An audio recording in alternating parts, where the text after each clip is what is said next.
Capítulo 23. De lo que le aconteció al famoso Don Quijote en Sierra Morena, que fue una de las más raras aventuras que en esta verdadera historia se cuenta. Viéndose tan mal parado Don Quijote, dijo a su escudero: «Siempre, Sancho, le he oído decir que el hacer bien a villanos es echar agua en el mar. Si yo hubiera creído lo que me dijiste, yo hubiera excusado esta pesadumbre. Pero ya está hecho. Paciencia y a escarmentar para desde aquí adelante». «Así escarmentará vuestra merced», respondió Sancho, «como yo soy turco. Pero pues dice que si me hubiera creído, si hubiera excusado este daño, créame ahora y excusará otro mayor, porque le hago saber que con la Santa Hermandad no hay usar de caballerías, que no se le da a ella, por cuantos caballeros andantes hay, 2 maravedís. Y sepa que ya me parece que sus saetas me zumban por los oídos». «Naturalmente eres cobarde, Sancho», dijo Don Quijote, «pero porque no digas que soy contumaz, y que jamás hago lo que me aconsejas, por esta vez quiero tomar tu consejo y apartarme de la furia que tanto temes, mas ha de ser con una condición, que jamás en vida ni en muerte has de decir a nadie que yo me retiré y aparté de este peligro de miedo, sino por complacer a tus ruegos, que si otra cosa dijeres, mentirás en ello.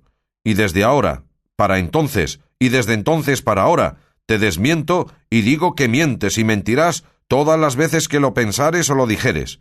Y no me repliques más, que en solo pensar que me aparto y retiro de algún peligro, especialmente de este que parece que lleva algún no es de sombra de miedo, estoy ya para quedarme y para guardar aquí solo, no solamente a la Santa Hermandad que dices y temes, sino a los hermanos de los 12 tribus de Israel, y a los 7 macabeos, y a Cástor y a Polus, y aun a todos los hermanos y hermandades que hay en el mundo». «Señor», respondió Sancho, «que el retirar no es huir, ni el esperar es cordura, cuando el peligro sobrepuja la esperanza, y de sabios es guardarse hoy para mañana y no aventurarse todo en un día. Y sepa que aunque zafio y villano, todavía se me alcanza algo de esto que llaman buen gobierno. Así que no se me arrepienta de haber tomado mi consejo, sino suba en Rocinante si puede, o si no yo le ayudaré, y sígame, que el caletre me dice que hemos menester ahora más los pies que las manos». Subió Don Quijote sin replicarle más palabra, y guiando Sancho sobre su asno se entraron por una parte de Sierra Morena que allí junto estaba, llevando Sancho intención de atravesarla toda e ir a salir al Viso o Almodóvar del campo, y esconderse algunos días por aquellas asperezas, por no ser hallados si la hermandad los buscase. Animóle a esto haber visto que de la refriega de los galeotes se había escapado libre la despensa que sobre su asno venía, cosa que la juzgó a milagro, según fue lo que llevaron y buscaron los galeotes. Así como Don Quijote entró por aquellas montañas, se le alegró el corazón, pareciéndole aquellos lugares acomodados para las aventuras que buscaba. Reducíansele a la memoria los maravillosos acaecimientos que en semejantes soledades y asperezas habían sucedido a caballeros andantes. Iba pensando en estas cosas, tan embebecido y transportado en ellas, que de ninguna otra se acordaba. Ni Sancho llevaba otro cuidado, después que le pareció que caminaba por parte segura, sino de satisfacer su estómago con los relieves que del despojo clerical habían quedado. Y así iba tras su amo, sentado a la mujeriega sobre su jumento, sacando de un costal y embaulando en su panza, y no se le diera por hallar otra aventura, entre tanto que iba de aquella manera un ardite. En esto alzó los ojos, y vio que su amo estaba parado, procurando con la punta del lanzón alzar no sé qué bulto que estaba caído en el suelo, por lo cual se dio priesa a llegar a ayudarle si fuese menester, y cuando llegó fue a tiempo que alzaba con la punta del lanzón un cojín y una maleta asida a él, medio podridos o podridos del todo y deshechos, mas pesaba tanto que fue necesario que Sancho se apease a tomarlos, y mandóle su amo que viese lo que en la maleta había.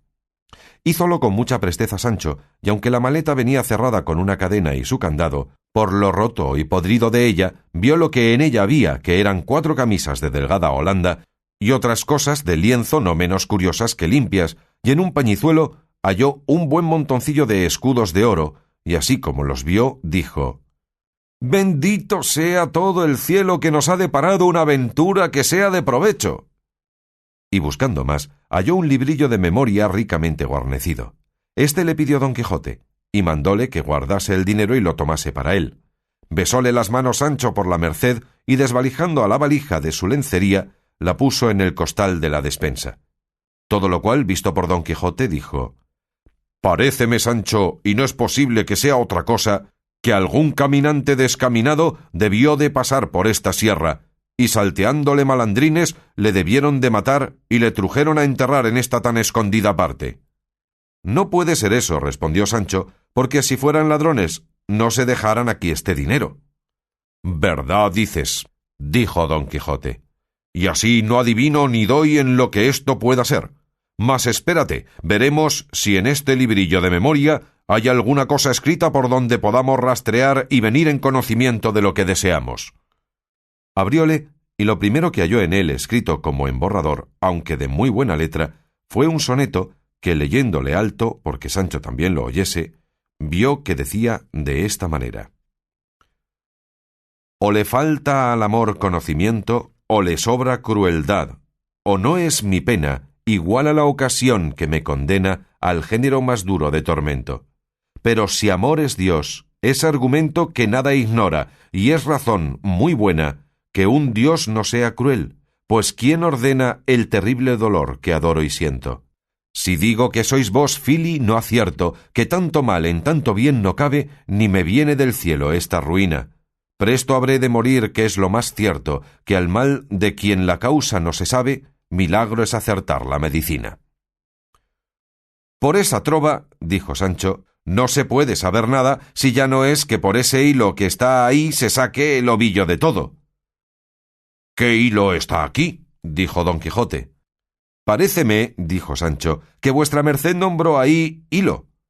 «No dije sino Fili», respondió Don Quijote, «y este, sin duda, es el nombre de la dama de quien se queja el autor de este soneto, y a fe que debe de ser razonable poeta, o yo sé poco del arte».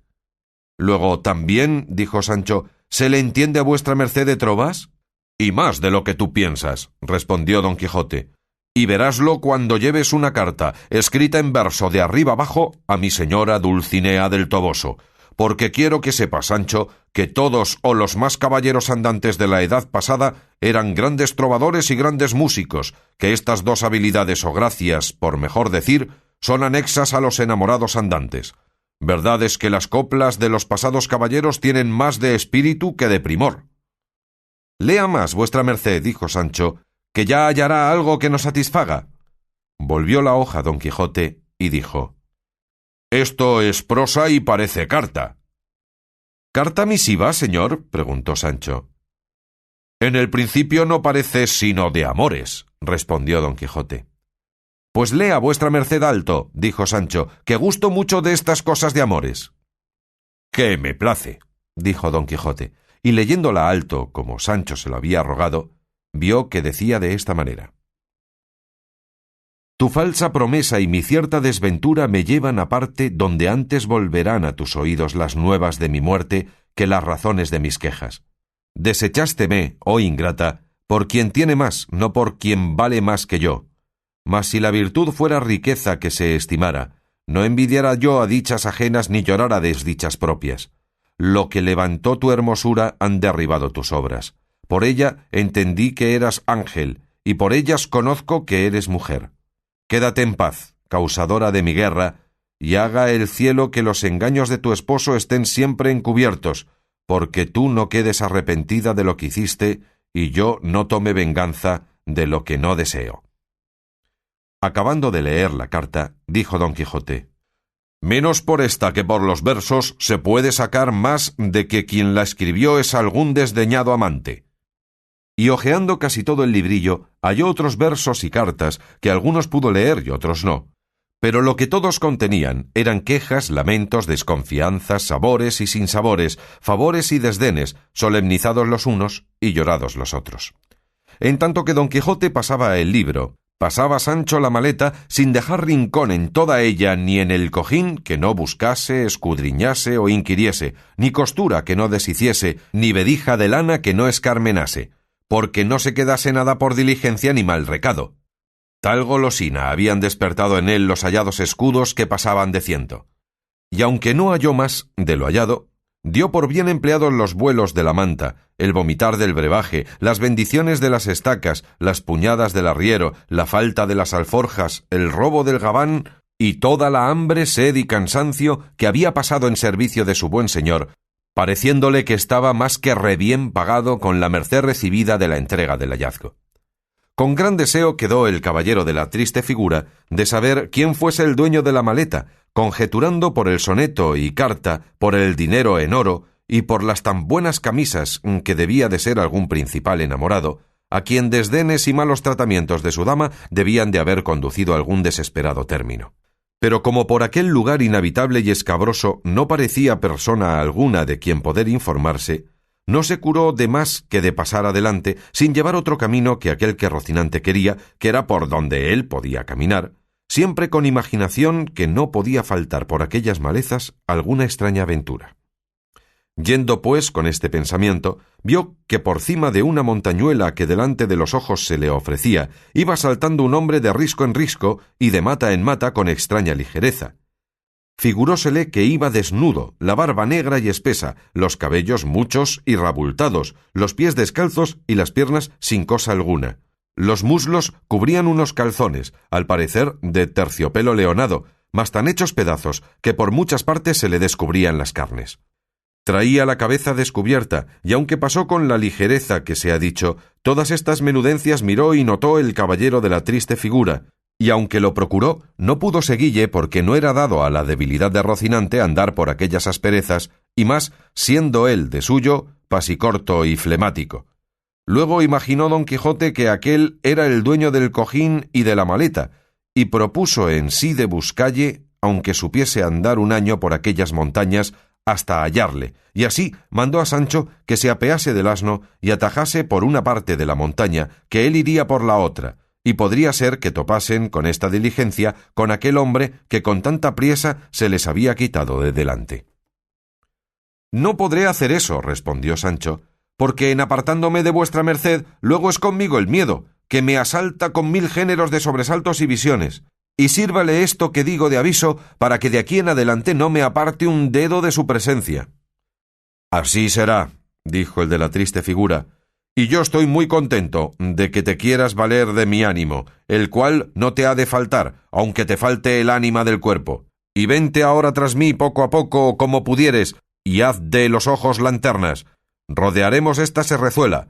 Quizá toparemos con aquel hombre que vimos, el cual sin duda alguna no es otro que el dueño de nuestro hallazgo».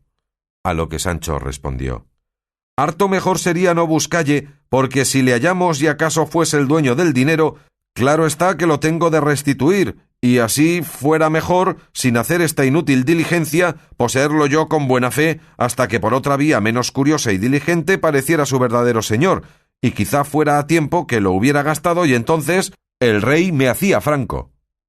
«Engáñaste en eso, Sancho», respondió don Quijote, «que ya que hemos caído en sospecha de quién es el dueño casi delante, estamos obligados a buscarle y volvérselos, y cuando no le buscásemos, la vehemente sospecha que tenemos de que él lo sea, nos pone ya en tanta culpa como si lo fuese. Así que, Sancho amigo, no te dé pena el buscalle, por la que a mí se me quitará si le hallo». Y así picó a Rocinante y siguióle Sancho con su acostumbrado jumento, y habiendo rodeado parte de la montaña, hallaron en un arroyo caída, muerta y medio comida de perros y picada de grajos, una mula ensillada y enfrenada, todo lo cual confirmó en ellos más la sospecha de que aquel que huía era el dueño de la mula y del cojín. Estándola mirando, oyeron un silbo como de pastor que guardaba ganado, y a deshora, a su siniestra mano, parecieron una buena cantidad de cabras, y tras ellas, por cima de la montaña, pareció el cabrero que las guardaba, que era un hombre anciano. Dióle voces don Quijote y rogóle que bajase donde estaban. Él respondió a gritos que quién les había traído por aquel lugar, pocas o ningunas veces pisados sino de pies de cabras, o de lobos, o de otras fieras que por allí andaban. Respondióle Sancho que bajase, que de todo le darían buena cuenta. Bajó el cabrero y en llegando donde don Quijote estaba, dijo: «Apostaré que está mirando la mula de alquiler que está muerta en esa hondonada, pues a buena fe que ya ha 6 meses que está en este lugar. Díganme, ¿han topado por aquí a su dueño?». No hemos topado a nadie, respondió don Quijote, sino un cojín y una maletilla que no lejos de este lugar hallamos. También la hallé yo, respondió el cabrero, mas nunca la quise alzar, ni llegar a ella, temeroso de algún desmán y de que no se me pidiesen por de hurto, que es el diablo sutil, y debajo de los pies se levanta yombre, cosa donde tropiece y calla sin saber cómo ni cómo no.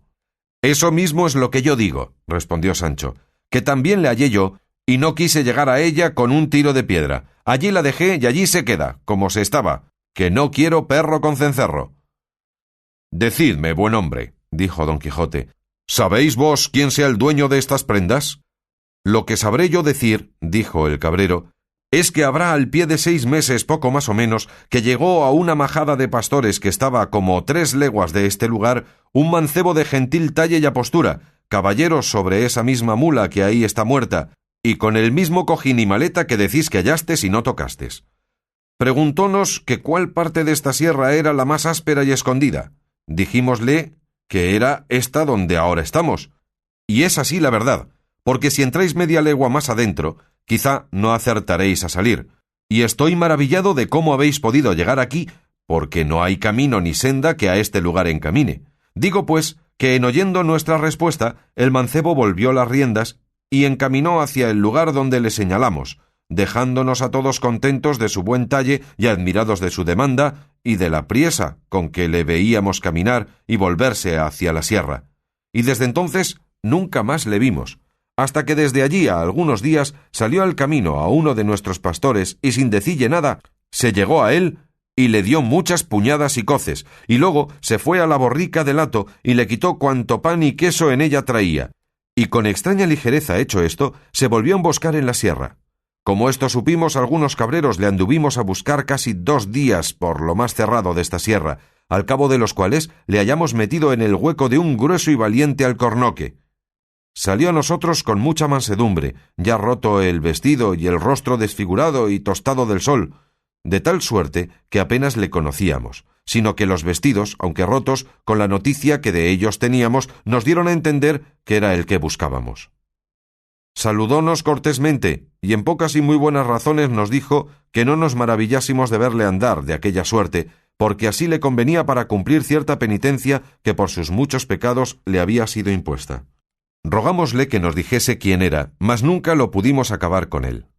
Pedímosle también que cuando hubiese menester el sustento, sin el cual no podía pasar, nos dijese dónde le hallaríamos, porque con mucho amor y cuidado se lo llevaríamos, y que si esto tampoco fuese de su gusto, que a lo menos saliese a pedirlo y no a quitarlo a los pastores.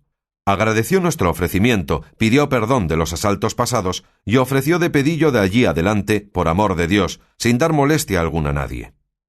En cuanto a lo que tocaba a la estancia de su habitación, dijo que no tenía otra que aquella que le ofrecía la ocasión donde le tomaba la noche, y acabó su plática con un tan tierno llanto que bien fuéramos de piedra los que escuchado le habíamos, si en él no le acompañáramos, considerándole como le habíamos visto la vez primera y cuál le veíamos entonces. Porque, como tengo dicho, era un muy gentil y agraciado mancebo, y en sus corteses y concertadas razones mostraba ser bien nacido y muy cortesana persona, que puesto que éramos rústicos los que le escuchábamos, su gentileza era tanta que bastaba darse a conocer a la misma rusticidad.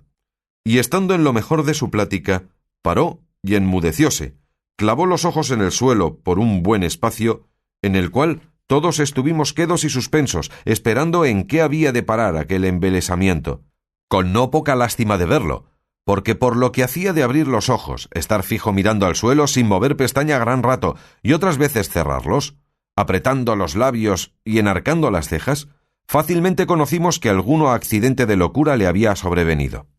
Mas él nos dio a entender presto ser verdad lo que pensábamos, porque se levantó con gran furia del suelo donde se había echado y arremetió con el primero que halló junto a sí, con tal denuedo y rabia, que si no se le quitáramos, le matara a puñadas y bocados. Y todo esto hacía diciendo: «¡Ah, fementido Fernando! Aquí me pagarás la sinrazón que me hiciste. Estas manos te sacarán el corazón donde albergan y tienen manida todas las maldades juntas, principalmente la fraude y el engaño». Y a estas añadía otras razones que todas se encaminaban a decir mal de aquel Fernando, y a tacharle de traidor y fementido. Quitámosele, pues, con no poca pesadumbre, y él, sin decir más palabras, se apartó de nosotros y se emboscó corriendo por entre estos jarales y malezas, de modo que nos imposibilitó el seguille. Por esto conjeturamos que la locura le venía a tiempos, y que alguno que se llamaba Fernando le debía de haber hecho alguna mala obra tan pesada cuanto lo mostraba el término a que le había conducido. Todo lo cual se ha confirmado después acá con las veces que han sido muchas que él ha salido al camino, unas a pedir a los pastores le den de lo que llevan para comer, y otras a quitárselo por fuerza, porque cuando está con el accidente de la locura, aunque los pastores se lo ofrezcan de buen grado, no lo admite, sino que lo toma a puñadas, y cuando está en su seso, se lo pide por amor de Dios, cortés y comedidamente, y rinde por ello muchas gracias, y no con falta de lágrimas. Y en verdad os digo, señores, prosiguió el cabrero, que ayer determinamos yo y 4 zagales, los 2 criados y los 2 amigos míos, de buscarle hasta tanto que le hallemos, y después de hallado, ya por fuerza, ya por grado, le hemos de llevar a la villa de Almodóvar, que está de aquí a 8 leguas, y allí le curaremos, si es que su mal tiene cura. O sabremos quién es cuando esté en su seso, y si tiene parientes a quien dar noticia de su desgracia. Esto es, señores, lo que sabré deciros de lo que me habéis preguntado, y entended que el dueño de las prendas que hallastes es el mismo que vistes pasar con tanta ligereza como desnudez, que ya le había dicho don Quijote cómo había visto pasar aquel hombre saltando por la sierra. El cual quedó admirado de lo que al cabrero había oído, y quedó con más deseo de saber quién era el desdichado loco, y propuso en sí lo mismo que ya tenía pensado, de buscalle por toda la montaña, sin dejar rincón ni cueva en ella que no mirase hasta hallarle. Pero hizo lo mejor la suerte de lo que él pensaba ni esperaba, porque en aquel mismo instante pareció por entre una quebrada de una sierra que salía donde ellos estaban el mancebo que buscaba, el cual venía hablando entre sí cosas que no podían ser entendidas de cerca, cuanto más de lejos. Su traje era cual se había pintado, solo que llegando cerca vio don Quijote que un coleto hecho pedazos que sobre sí traía era de ámbar, por donde acabó de entender que persona que tales hábitos traía no debía de ser de ínfima calidad. En llegando el mancebo a ellos, le saludó con una voz desentonada y bronca, pero con mucha cortesía. Don Quijote le volvió las saludes con no menos comedimiento, y apeándose de Rocinante, con gentil continente y donaire, le fue a abrazar y le tuvo un buen espacio estrechamente entre sus brazos, como si de luengos tiempos le hubiera conocido. El otro, a quien podemos llamar el roto de la mala figura, como a don Quijote el de la triste, después de haberse dejado abrazar, le apartó un poco de sí y puestas sus manos en los hombros de don Quijote, le estuvo mirando, como que quería ver si le conocía, no menos admirado quizá de ver la figura, talle y armas de don Quijote, que don Quijote lo estaba de verle a él. En resolución, el primero que habló después del abrazamiento fue el roto, y dijo lo que se dirá adelante.